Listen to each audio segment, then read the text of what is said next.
Welcome back, everybody, and even if you don't have a body, I'm Layman Pascal out front, so you don't have to be encouraging the urge to merge, converge, and emerge. And this, friends, is the Integral Stage Author Series, where we explore and promote texts that serve the unfolding cultural, intellectual, practical, and spiritual space of the liminal, meta, game B, integral, Bildungian, developmental, and transformational communities. So put that in your five-dimensional pipe and smoke it. Today, our guest is metamodern sage, visionary poet, and experimental philosopher Adyahanzi, whose new book, Emergentism, takes us on a journey through the narrative potential of contemporary science into a mythically resonant and dynamic post-relativistic worldview that just might provide the seed for the future religionization of planetary civilization in a way that actually addresses our shared need for collective action and existential satisfaction in the age of the meta-crisis.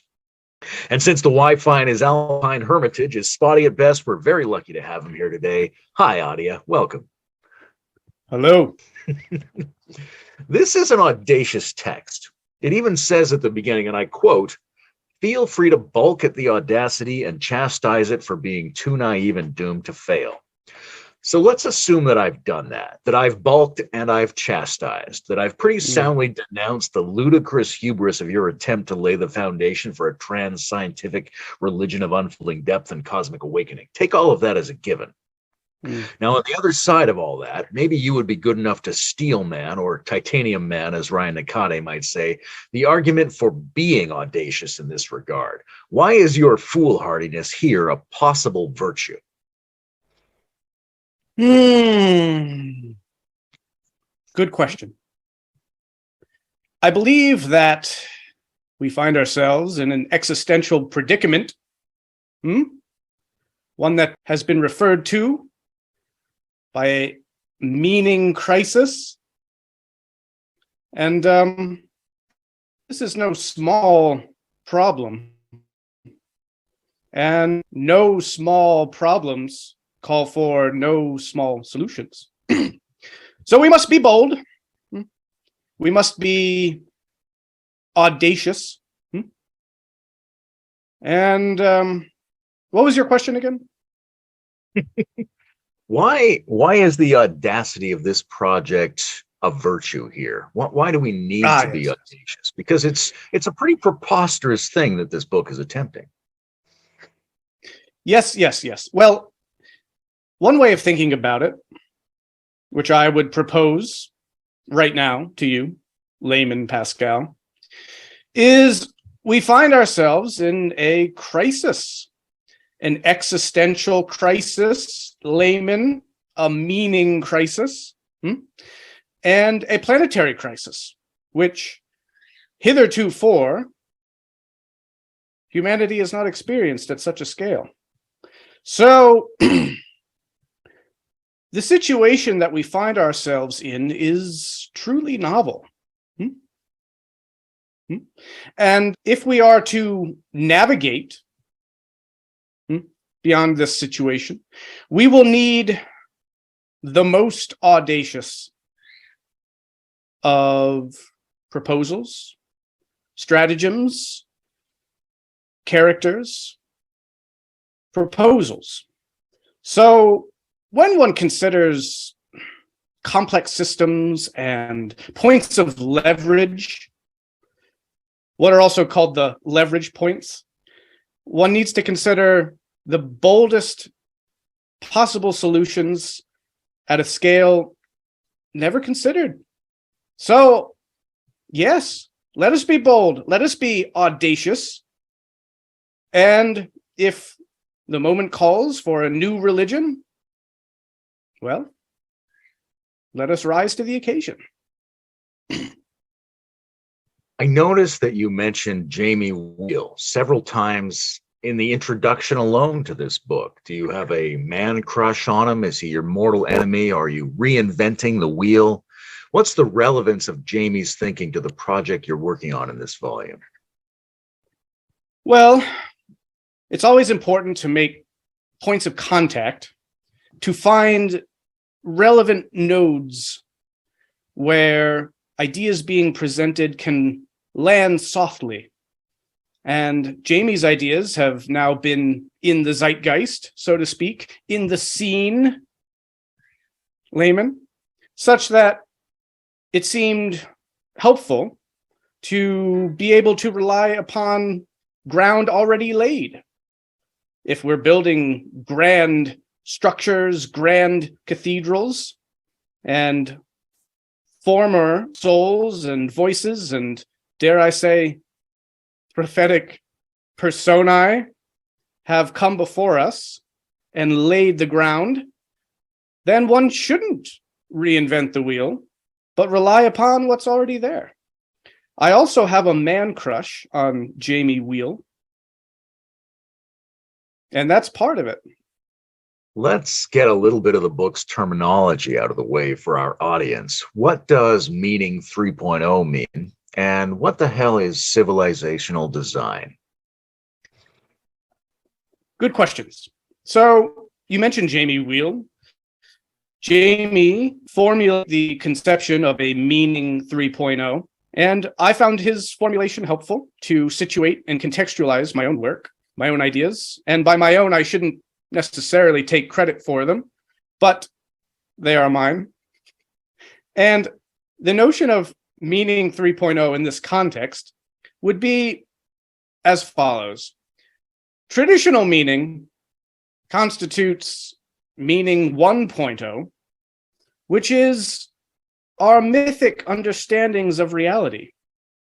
Those mythological worldviews and justification systems that served us well for many millennia. However, tragically, but also fortuitously, these became unfortunately outdated with the rise of modern rationalistic theoretical thinking, the source of the meaning crisis as I identify it. And meaning 2.0 arose in the context of critique of traditional religious mytho thinking, such that new ways of considering human potential and activity emerged around 1500. And these served us well for many a century. Democracy, cultural liberalism, scientific rationalism, and the whole theoretical enterprise was at our disposal.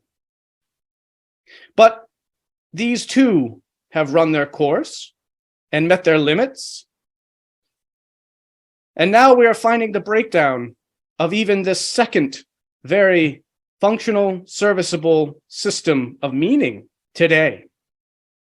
And so this provides the required urgent need for a third approach, one that builds upon the previous ones, that is meaning 3.0, one that takes into consideration the entire wealth of rational thought, as well as mytho-religious thought, and finds a way of reconstructing meaning for the 21st century. Now, my man crush Jamie does a good job situating this particular cultural need, and he referred to it as meaning 3.0. It has a sort of technological ring to it, and I find that that may land well with folks in considering that meaning is itself something we need to update. And meaning 3.0 then becomes a sort of design task, such as software designers might consider in considering the programming of society. And though I know little about technology, the only thing I use as a tool is this handy rod to move my arm. I'm not much of a technologist, but I find this metaphor to be apt and to consider our current situation and what's required of us. I believe we are called vocationally to be programmers of the future, you might say. Adyahanzi is a futurist and a theorist and a scientist. And we find ourselves in need of new moorings a new foundation for our thought and our worldview system, beliefs. And this is what is meant by Meaning 3.0. Now, civilizational design, as mentioned earlier, falls in the context of our grand existential situation, which requires bold, audacious points of leverage. And so, if we're to change the course of an entire society and the direction that we as a global species are heading in, we'll need to think strategically about our next moves. Do you see?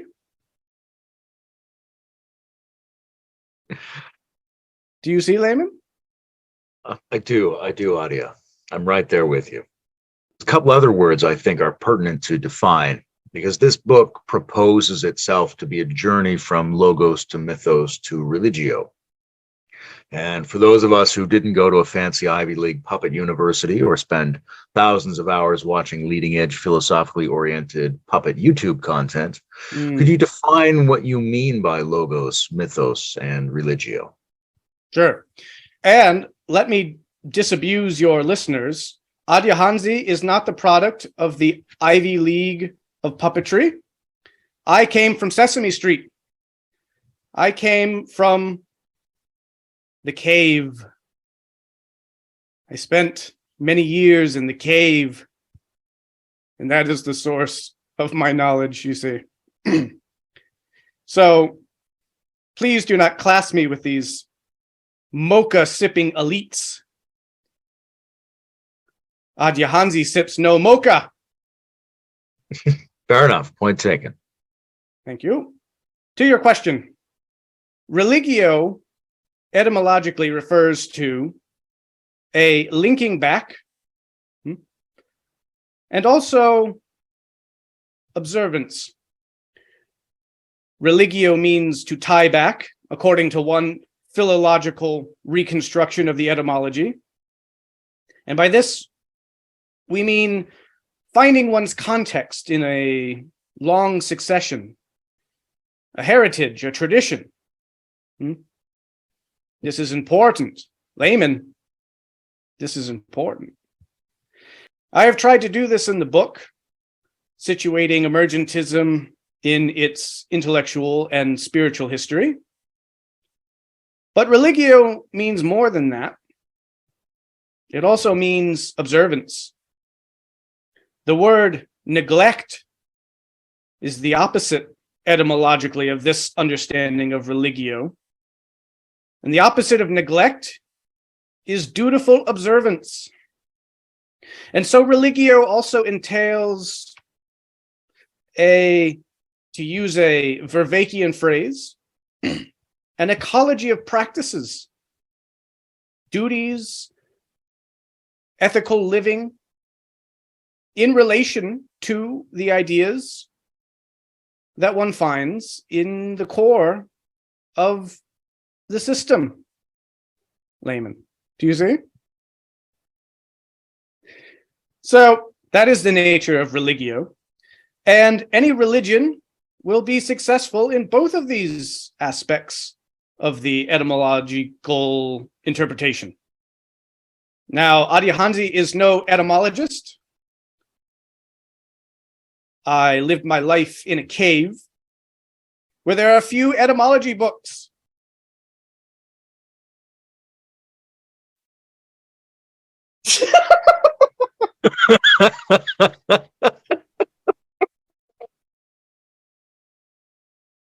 Oh no. So the notion of religio then will tie back to the ideas that one finds at the core of the system. And logos here is our guide. Logos is a different frame of approach, one rooted in evidence, logic, hence logos. And the book begins there from the logical side of the equation. One thing that I find important to do is to lay out the empirical logical, scientific, and rational framework for this paradigm up front, so that we have a even understanding of the ideas at play, and only then to transfer into the mythic register. You see. Now, historically, this progression occurred in the opposite direction. We came from myth to science, but the current needs of our contemporary meaning crisis and our cultural situation require us to make the inverse move, Layman, to go in the other direction. And so we do. So the mythic register is, in this case, a transposition of the logical ideas laid down in the first part of the book into symbolic and mythological imagery, into scripture and symbol. Does that answer your question? Yes, that was excellent. Thank you. And it brings me to a further question about what the logos of today actually is. Because I think most puppets, even those living in caves, are aware that Layman Pascal defines religion as a cultural apotheosis in which diverse genres of human activity are woven together to produce an excessive coherence in which people can subsequently participate as a self-organizing factor. But this could be done in many ways. And in traditional societies, so-called pre-modern, mythic, agrarian, feudal oligarchies with inherited hierarchical roles, there was this class of populist religions that we sometimes call anti-scientific. But really, I think they enfolded the genre of science from within their own world historical niche. And a good case in point is the allegiance between medieval European Catholicism and the Aristotelian Ptolemaic science. So it might be outdated, but it's not anti-scientific. And if the sciences and their epistemologies and methodologies, if the logos is a big part of what comes together in any epoch to produce effective religionization, then I'm forced to wonder what the science of today is pointing toward, because we're not, it seems, in the era of 19th century disembodied mechanistic reductionism. Science is now that thing that points to plural universes and quantum indeterminacy and fractals and biophotons and genetics and computational irreducibility. Science advocates meditation and talks about higher dimensions. So from your point of view, how would you describe where the logos is at right now in terms of mythologizing and building a religio out of the scientific worldview? What is the scientific worldview today? Good question. This is why they pay you the big bucks, Layman. This is why I subscribe to your Patreon. See, Adyahanzi is proficient at technology beyond my hand rod. He's not just a hand rod, man. Good question. I would think of it this way. With the advent of complexity science and fractal geometry and general systems theory and autopoiesis and autoregulation, autocatalysis, I could go on. The nature of the logos itself has shifted, which I think is what you're getting at. That the task is not simply to look to the logos of prior eras, not least of which the Enlightenment and scientific revolutionary era, but to consider the logos in our own time and how it has evolved. That is precisely the logos that needs to be mythologized. It is precisely the logos that has not yet been mythologized until Adyahanzi's work.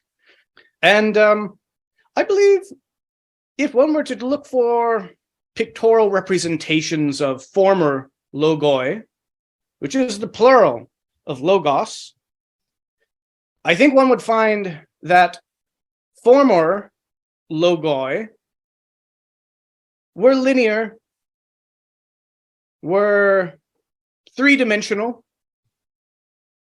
were unidirectional, and that contemporary figurations of the logos are nonlinear and fractal, are multidimensional and different. And so if we're going to mythologize such a conception of the logos today, we'll need to rely on new symbols, new understandings, new images, such as the network, such as the recursive system, such as iteration. That is one way to answer that question. Thank you. I noticed in this book, Emergentism, that you tend to speak in terms of adaptive memetic responses rather than developmental levels, stages, V-memes, or even worldviews. Not that those words aren't present, but that you seem to lean into this notion of adaptive memetic response instead. Why is that your preferred phrasing here? Well, I would suggest, Layman, that if you consult the text, I use a number of those words: worldview, value justification system, cultural code, symbolic tool set. I consider these synonyms interchangeable. I find that the value to be gained from considering adaptive memetic responses to environment helpful in helping to frame these theories in a scientific conception. Nor is such a framing absent from the original articulations. Of course, what you refer to as a V-meme comes from the translation of the work of psychologist Clare Graves by Don Beck and Christopher Cohen in a popularizing text of the 1990s. However, if you consult the work of Clare Graves directly, you will find that he theorizes these V-memes in terms of adaptive memetic responses, and that the very nature of a double helical system is the relationship of an organism to its environment, which triggers certain adaptive responses in the brain. Now, we all know, or should know, as even a caveman should know, that Graves' understanding of the brain was woefully inadequate. There are no latent structures lying in wait to interpret our adaptive needs in relationship to our environmental requirements. Nevertheless, the framework still holds true that organisms find themselves in particular environments, and that we can best understand the evolution of knowledge itself as the relationship of organism to environment, as even Jean Piaget recognized in his work. So this is an important framework that we cannot discard. And while it's easier, perhaps, to speak in popularizing terms such as value memes and such, I found that, especially in the logos part of this book, it was required that we deal with the theoretical notions and ideas on their own terms and in the most rigorous way. This book seems to offer us a meta-modern emergence-based worldview, but I'm wondering whether we suffer a meaning crisis, a nihilism problem, because we lack a worldview to give us purpose, or do we suffer it because we think a worldview is necessary at all? Is nihilism perhaps the inevitable outcome of making our value experience dependent upon narratives and socially shared visions? Ah, lovely question. Now you're getting into it, Layman. Now you've got it. Yes. I would say that the narrativizing function of the human mind lies at the core of our being. And as evolutionary creatures who, even if we're to come to advanced stages of development, even to the point that you suggest of a construct-aware and deconstructive mode in which narratives themselves are reconsidered and broken down and destroyed and recognized for the entirely contingent and constructed notions that they are, we must first pass through a narrativizing element of our development. Do you like that, Layman? Element of our development? It will be the title of a future book. So, our very nature of being human beings requires that we pass through a narratological zone of understanding. I think if we're to consider ourselves as full human beings that fully adapt to the requirements of our situation, that will require that we not jettison any of the aspects of our identity that we've picked up along the way, but to, as the great sage Ken Wilber has aptly suggested, we transcend and include them, requiring that wherever we end up along this trajectory, it will include, if you will, fossilized versions of our prior selves. And more than that, still highly active, but reconfigured and recontextualized deployments of the very strategies that we use to properly navigate our prior circumstances and environment. This will include narrative, meaning narrative is required in a developmental stage, henceforth in our development, to be properly integrated and shouldn't be balked at, but recognized as fulfilling the fundamental role that it does. Now, when one does progress from the purely narratological standpoint, which in the Piagetian schema is usually found somewhere in the concrete operational stage, one can, of course, through the acquirement of certain formal operational schemata, reach certain levels of abstraction that render narratological frames of reality, if not obsolete, then at least highly problematic. It therefore requires that if we are to continue in our developmental progress, we will need to deconstruct the narratives and worldviews hitherto adopted. And this is a vital part of development, as Susan Greuter herself recognized in the appellation of a construct-aware stage. So deconstruction is itself part of the developmental process. Now, one does not get lost in the deconstruction, hopefully, or else one is thoroughly cast adrift.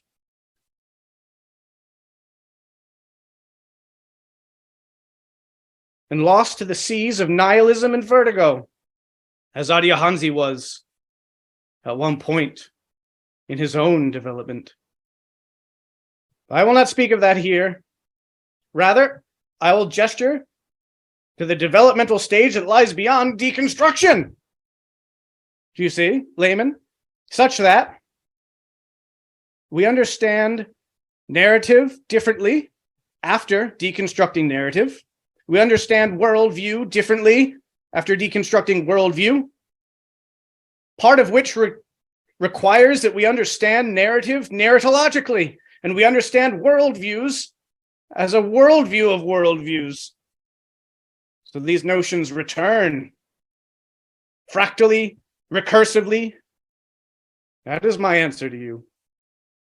How does this idea that our sociocognitive worldviews grow more complex by adapting to new cultural and technological world conditions stand relative to the sense that maybe some people in the distant past were deeper, more conscious, more awake on God's behalf, maybe even more humane than modern or even traditional people?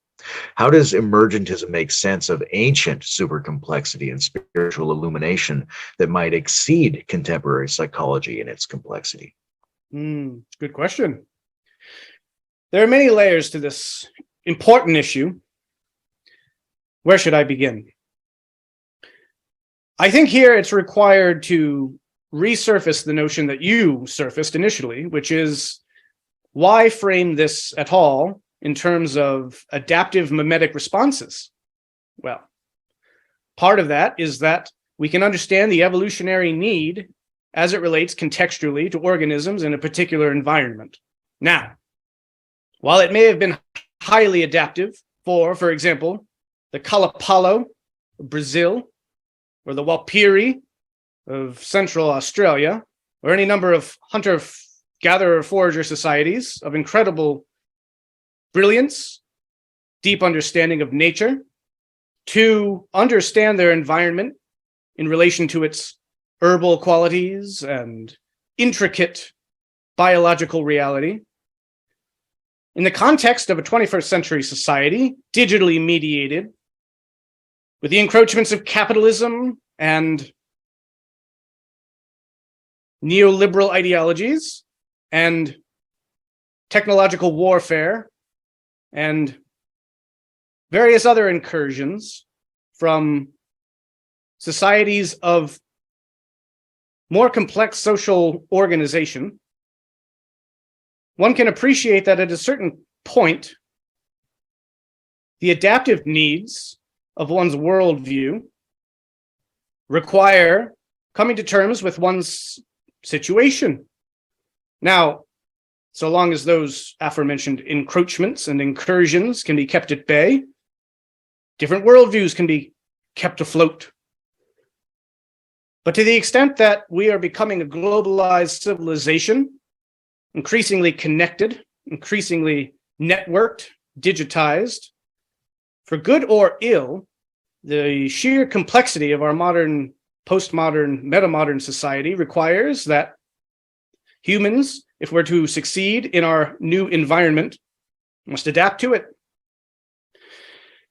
The point being, it's not so simple as to look at different worldviews and be able to suggest that we can contextually consider them or grade them or weigh them in the balance beam of the universe and suggest that this one is better or this one is worse. But what we can do is recognize a relative continuum of complexity and appreciate that to adapt to said complexity, organisms must develop certain stratagems through various mappings of their environment. And those mappings will relate to various value systems and levels of cognitive capacity to deal with the complexity of the various variables and networked webs of relation that they find themselves a part of. So, while it may be the case that a particular hunter-forager gathering society of the past or even the present might provide unique and necessary from a historical, a contextual perspective, which of course then becomes a moral and a value, because value and morality are contextually required to meet the circumstances of one's particular contingent situation, and thus rendering the entire issue moot in an absolute sense, if we are to be properly post-metaphysical in our thinking about such matters, and therefore requiring that we take into consideration context and webs of relation. Does that make sense? I think so. You had me at moot. Now, in this book, you use the metaphor of Euclidean dimensions to describe layers of complexified consciousness. And that's an interesting question, which is how much of what we want the word consciousness to mean is present in something like 0D or 1D consciousness? Do those even deserve the word consciousness? Well,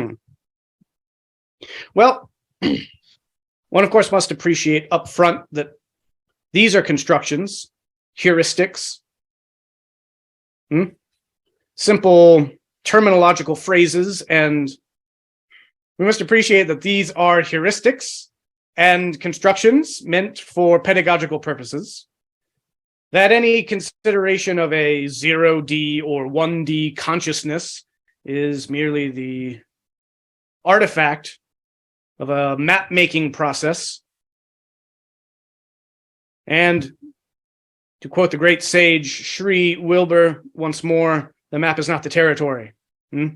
So this must be borne in mind, and our symbols and ideas and concepts borne loosely, held not so tightly or absolutely. Now, that being said, Adyahanzi has tried to apply dimensional model to consciousness, and not without some success. But what is one really referring to here? Adyahanzi has had many conversations with other map makers and modelers, and meta-theorists. Adyahanzi disagrees with some of them in seeing that language is a tool. And if we're to consider models and maps, we must appreciate that we are good nominalists, that there is no essential quality between some mathematical dimension and some structure of consciousness, but this is a metaphor, a symbol, a tool. Now, that being said, Layman, if the question is, to what degree can we appreciate the least complex forms of human consciousness as being consciousness proper? Well, I think that this requires digging deep into our human nature and being able to trace the continuities with our modern, postmodern, metamodern notions of self all the way back to our roots. And this doesn't just begin with human consciousness. No, this goes deeper into animal consciousness. For if you consider the relationship of the nervous system to what eventually gets developed through social, symbolic, linguistic constructions via language, one finds a continuum, a spectrum. So we should not be too quick to denigrate the various prior structures that have allowed us to ascend the teleological ladder of existence and find ourselves with deeper forms of knowledge. Indeed, our current knowledge is predicated on these earlier forms. That is an abstract way to answer your question. I can try to be more specific if you'd like. Please do. You singled out 0D and first D consciousness specifically. Now, in Adyahanzi's schema, this relates to the relationship of the organism in an environment where the social constructual apparatus is the organization of a hunter-gatherer society, and the organism is a part of said society. In the one-dimensional frame, the organism becomes an egoic self in the context of the early state and a despotic, heroic, imperial society. Now, one of the important issues that needs to be raised here that has plagued many developmental stage theories that relate to ontogenetic as well as phylogenetic development is the unfortunate confusion that we can directly overlap ontogenetic stages onto structural stages of the society. And this is only true in part. As Jürgen Habermas notes, no society can be predicated on entirely childlike behavior one sees in the sensory motor stage, for example. And yet, these are the schema that many tend to work with. My point being that when we consider 0D consciousness, such as I label it, we are actually considering a form of consciousness and a social organization that is perhaps more complex than hitherto appreciated by various integralists or even metamodernists. Therefore, this should make us wary of too quickly denigrating the achievements of these incredible civilizations, if they can be so called, and social structures and consciousness structures. And this holds true for first dimensional consciousness as well. But I feel as though I'm boring you, Layman. Adi, one of the most fascinating things in this book, especially considering you as an autodidact caveman, is the care that you bring to the notions of entropy and information science to help explain this teleological ladder of development. In your mind, how are those layers of contemporary information science and thermodynamics plausible drivers for the unfolding of matter to life to mind and spirit? How are they plausible? How do you mean? What makes you reach for metaphors and in the scientific domain of something like entropy to describe this ongoing evolutionary process? What makes that seem like a plausible move to you? Yes. Okay. So while it should be very clear, if anyone were to read the book, that Adyahanzi is a fierce critic of simple reductionism, at the same time, appreciating a tiered structure to the universe and to the organism, recognizes that there is a continuum that reaches from complexity to simplicity. Now, simple structures must be retained and included within more complex situations, meaning that what pertains at the simplest levels of organization must have correlates and contextual relationships to more complex situations. One of the great confusions with disastrous results of the scientific reductionists was to assume that we could explain all cosmic phenomena in terms of the simplest matter and particles and forces. And the reasons why this is terribly disastrous, I detail in the book, along with that god-awful co-author of mine, Graham Dempsey. Now, the issue at stake here is that while we can't reduce all the complex phenomena that we see in reality to the base constituent parts, we do build complexer structures and organizations on top of the simpler levels, meaning that, as I said earlier, the very nature of complexity requires that it subsist upon earlier forms of simplicity. Now here, reductionistic science can play a part, and indeed physics does its role. So one shouldn't discount at all the importance of fundamental concerns such as energy, entropy, thermodynamics, particles in motion. The point is not to make these disappear and don't focus only on complexity. Point is rather to see how complexity arises, or rather emerges, from simplicity, meaning that any complex organism will have a level of its substratum that does accord in fundamental ways to the laws of physics and the crude deterministic laws of entropy and thermodynamics. So these things must carry forward even when we consider notions about culture and language and consciousness, not to explain them entirely through those terms, but to see how they carry through, to see how they persist at the level of these complexer levels of organization. Therefore, any successful meta-theoretical framework will not lose sight of entropy and energy and thermodynamics, but will rather track these reductionistic elements into the higher domains of complexity.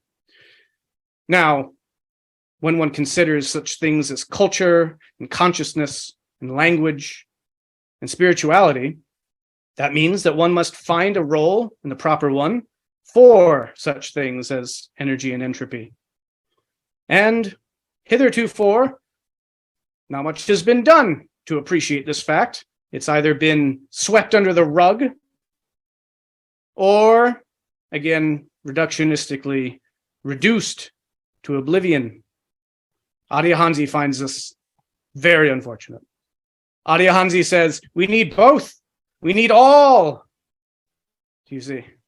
And so it's not that one should seek for the answer or the final explanatory framework in terms of energy and entropy when considering complexity, but rather to understand that these persist continuously in the substratum of all further complexification, and indeed provide its initial, anyway, catalysts, such that organization itself feeds on, requires, disorganization.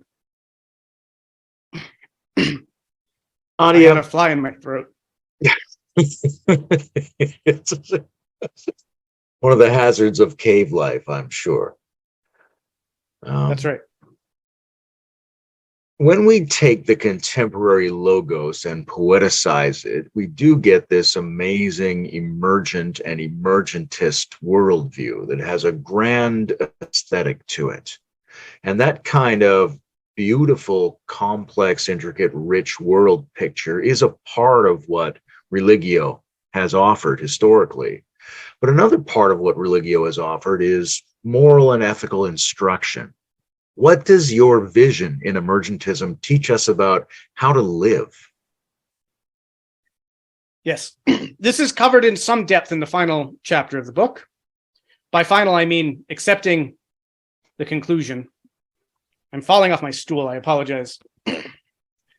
Adyahanzi.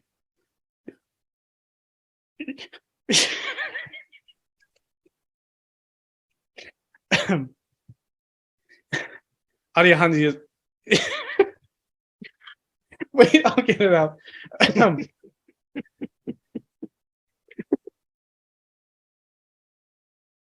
Adyahanzi is a repositioner and a stool sitter. Yes. As I point out in the chapter on ethics and practices towards the conclusion of the book,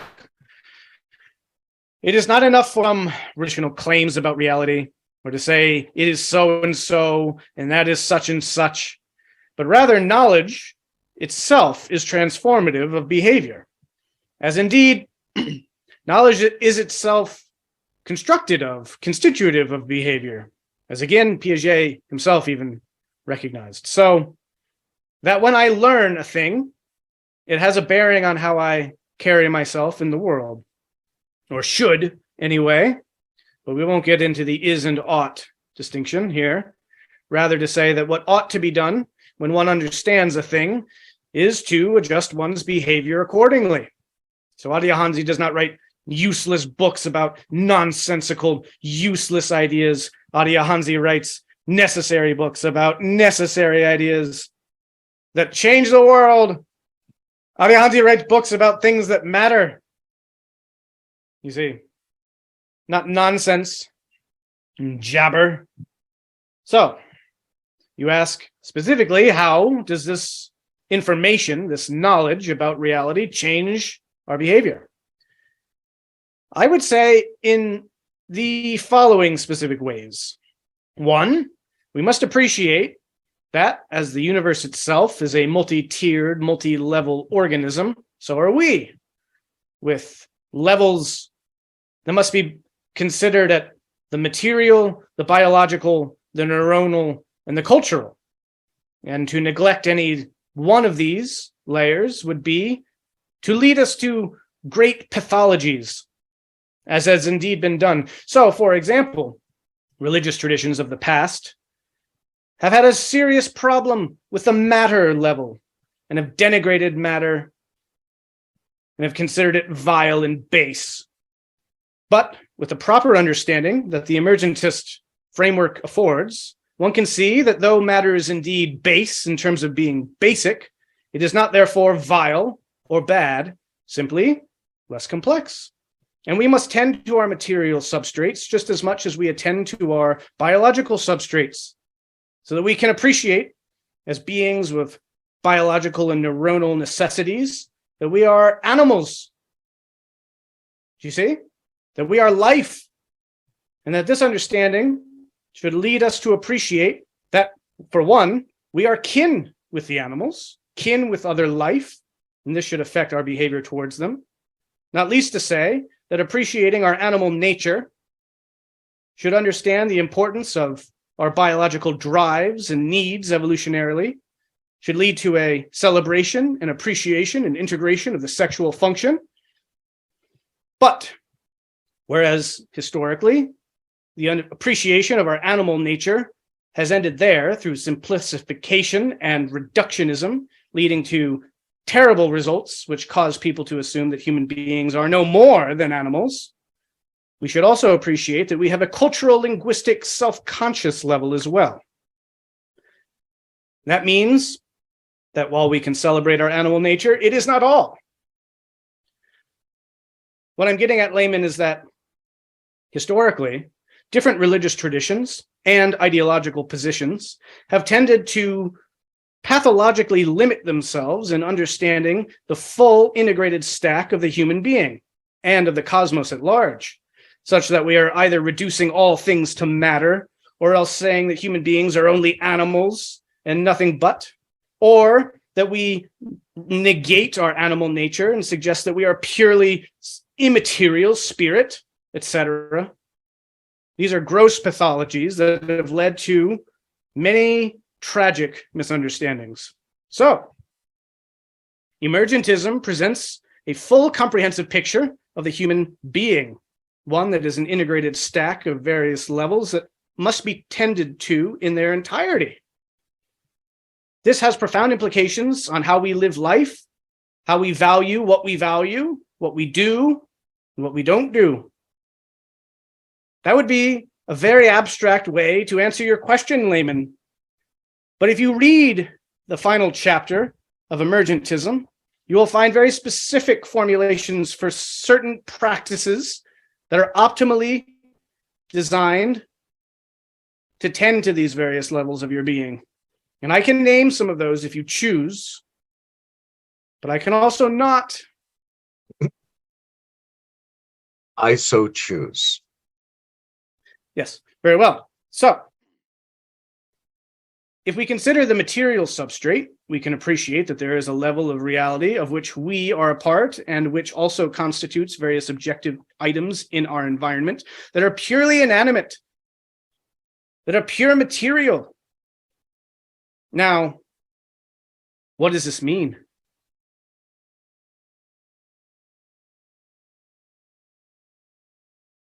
Fundamentally, we must appreciate, Layman, that there is a core dichotomy at the core of reality, a fundamental tension between order and chaos, between order and disorder, between regularity and randomness. And indeed, complexity is the sweet spot between the two. But we must appreciate that the universe fundamentally has an entropic desire, to speak anthropomorphically for a minute, to reduce all levels of organization to informational disorder and disarray. And this is the nature of entropy. Appreciating this fundamental reality, we don't recognize some intrinsic law that all of the universe is designed to destroy order. No, Layman. Rather, we appreciate the fact that this very entropic force leads to the production of order and design in the universe. Another fly. Now, that being said, we can be shepherds of order. Shepherds, Layman, of order and design and structure. This is important. Now, it might not seem like the most spiritually fulfilling practice that a human being could actively do, and you'd be right. It wouldn't be. It's but the base level, Layman. Sorry, I don't mean to get so worked up. All right, I appreciate your passion, Adya. I am passionate, Layman. Now, moving forward, similarly, we find the same reality at the level of life, such that what do we care about at the level of life, Layman? We care about the vital principle. We care about vitality. We care about strength and vigor. Now, of course, you'll have your cynics in the crowd and skeptics and nihilists who will say, that's what it's all about. But they'd be wrong. They'd be missing two other levels, Layman. Life is more than just power and will to power, but we also must appreciate and integrate the insights of Friedrich Nietzsche, who, for example, recognized the will to power as a fundamental constitutive aspect of reality. Unlike Nietzsche, though, we do not relate this fundamental constitutive reality to the ultimate cause of concern and the ultimate explanatory module, but rather understand it as a particular contextual level of our multi-tiered reality of being. So, the human being does many things. including Layman, including maintaining themselves, maintaining their environments, but also thriving, flourishing, experiencing the rugged requirements to retain their anti-fragile state and to further push themselves in terms of the life principle. But that's not all, Layman, because we are also mind. We also have mind, Layman, and that means that we are neuronal creatures. We are feeling creatures, and with feeling in the nervous system, we get pleasure and pain. And then the basis of value, no longer just in the maintenance and reproduction of the organism, no, but in terms of pleasure and pain, the rudimentary and crudest forms of value. And again, these are not all, but we must value them. We must value crude value. We must value pleasure. We must value the fundamental crudest notions of beauty and goodness that appear at this level. And finally, Layman, there's the linguistic, cultural, self-conscious stage of the human organism, which is where we can apply our rational thought. I'm gesturing towards my head, my neocortex, do you see? Because here we find the ability to apply goal-directed thought and rational theoretical considerations to our environment. And we can appreciate theoretically and abstractly the notions of complexity themselves. We can appreciate ourselves as selves, Layman. Did you know that you weren't a self until you had language, Layman? That's right.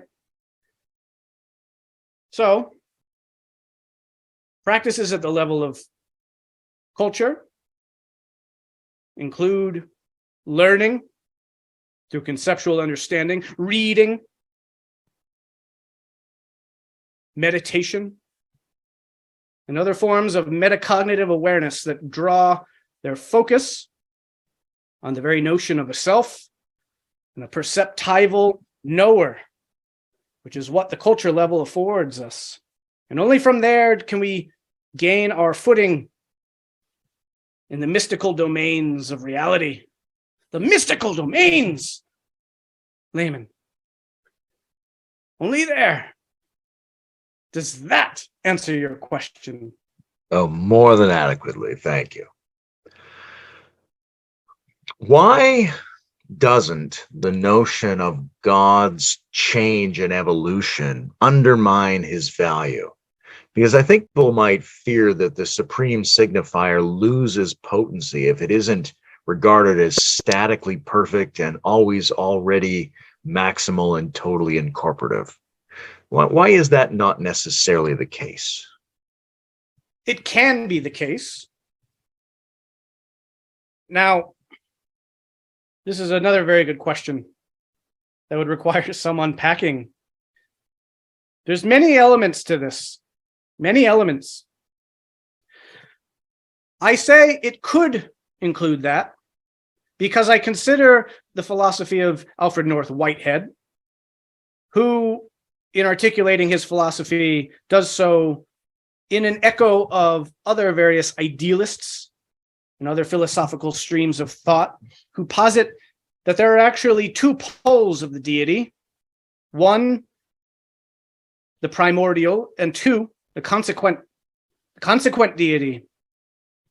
And if one frames it in such a way, one can understand that the absolute can be both eternal and perfect, and yet also be contextualized within time and the processes of change. This is to have your cake and eat it too, Layman. Do you see? Now, I don't mean to denigrate the notion of an absolute, unchanging deity. It has certainly been important in the history of religion. Plato found a use for it. Certainly the Christians did. And many of the monotheistic traditions had their use for such a notion. I would say, however, Layman, that while this notion might attract certain religious sympathies in a particular way, we must appreciate two aspects. I have an inability to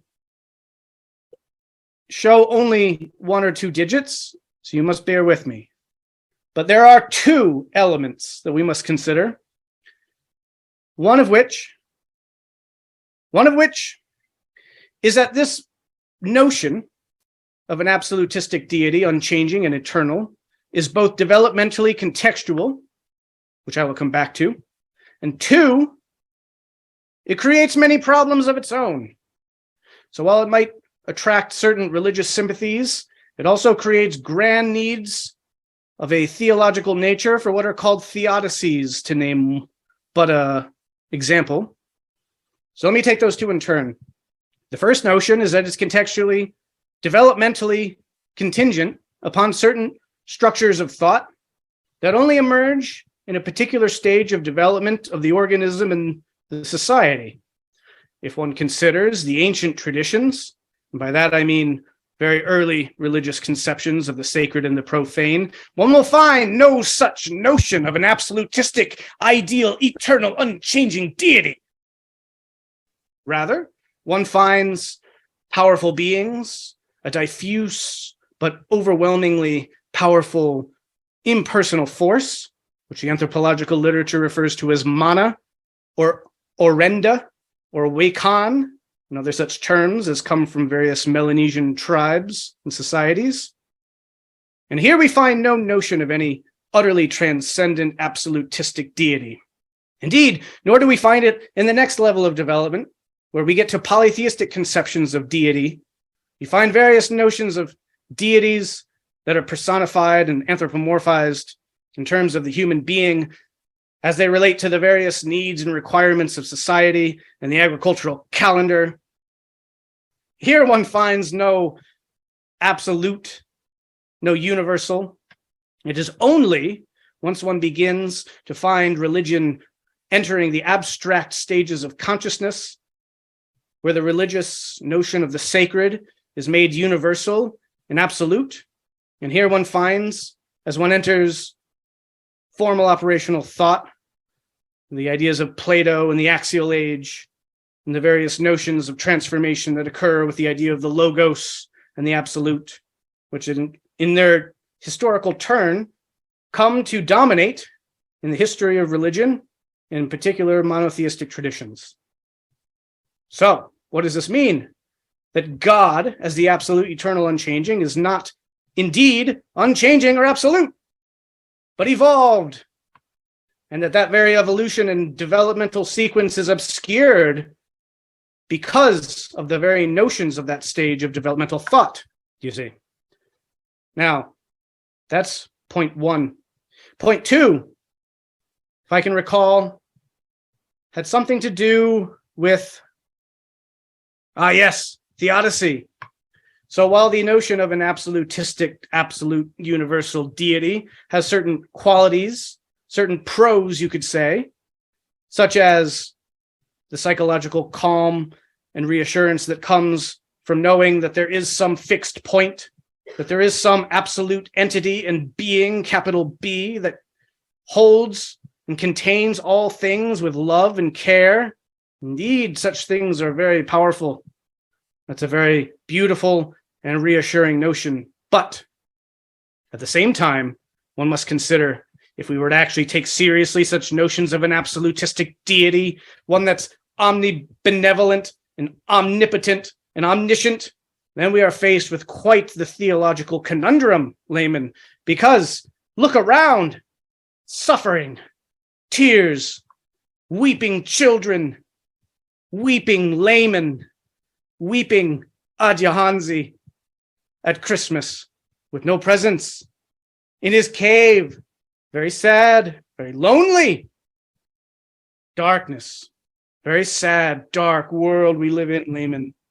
Where is this omnipotent, omnibenevolent deity now? What good does it do us now, Layman? Does us no good. It only creates problems. Problems which must be solved developmentally by moving to a further stage of understanding of the notion of deity. And this is what Adyahanzi provides. Do you understand? Completely. I'm curious what other visionaries and theorists you think come close to the vision you're presenting. You've mentioned Whitehead, Wilbur, and Wheel. Are there other thinkers resonant with your work who don't necessarily start with the letter W? Good question. I will say I find the work of Graham Dempsey to be compelling, but largely derivative, particularly of my own work. So while some may see some immediate connections there, I would caution them in that regard. I might add, perhaps predictably, and Adyahanzi hates to be predictable, Layman. As I discuss in the book, in the chapter on lineages, these ideas relate and can be interpreted through the work of such luminaries as Hegel, Teilhard de Chardin, and many others. I will say this. One of the fundamental concerns of emergentism is the relation of the subject to the object, the perceiving being and the environment in which they inhabit. And conceived in this way, one could consider, well, the entirety of philosophy to be bound up with these concerns as well. So I might bring in the works of Schopenhauer with the representation and the will. One might consider the role that Kant plays in appreciating the relationship of the knowing subject and the need for category. In short, any thinker concerned with the problem of knowledge has some bearing on these questions. But in terms of how they answer them, that's the real issue. I think that one of the attempts of the emergentist framework is to synthesize our best understanding of scientific knowledge and philosophy and mysticism into a coherent framework for understanding reality in the 21st century. And so in that regard, no, it's very unique. It's very, very contemporary. It's not only unique, it's very rich and very intricate, and seems like it would require a lot of people in order to be able to understand, appreciate, and enact. So there's a sort of question, as there is around all metamodern religion, who is it for? Who can adapt to it? Does this require a lot of personal learning and development before someone could make use of this properly? Or is it something that is simply appropriate to the kind of civilization we live in now, and therefore could resonate with anyone who's alive today and tomorrow? Again, this is why it's important to appreciate the relationship of organism to environment, and to appreciate that worldviews are adaptive memetic complexes that arise as needed evolutionarily for the benefit of the organism to sustain itself in a way that maintains its far from equilibrium state ultimately, and fundamentally experiences a level of flourishing that permits it the continuation into the future. What I mean by that is that the problems that Adyahanzi is concerned with are not all people's problems. The problems that plague Adyahanzi,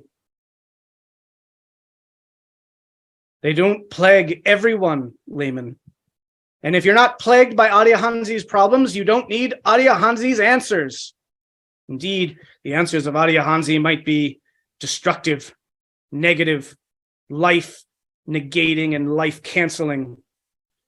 But for those who need them, they are life affirming and necessary, as they were for Adyahanzi.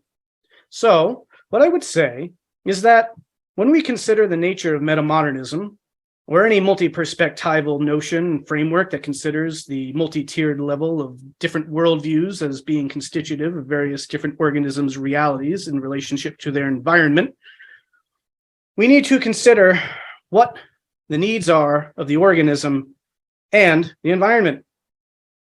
Now, one of the conflicts that we face at the moment is that the worldviews that some people are using to navigate their world might, in some short-sighted and limited way, be adaptive for them as individuals, but not adaptive for the species. In this regard, a worldview that could be more systemic in its scope and networked in its vision could be more adaptive for the species as a whole, even if the individual does not see the need for it. That's a possibility. Another possibility is that this is of no need to anyone except those who have faced the abyss, those who have deconstructed the various other potential worldviews on display in the markets of the world and said, those won't do. That's another possibility. So I will leave that to people to decide, who read this book and say either, this is garbage, filth, and nonsense. This is trash. This is awful. This is terrible. And those who love it.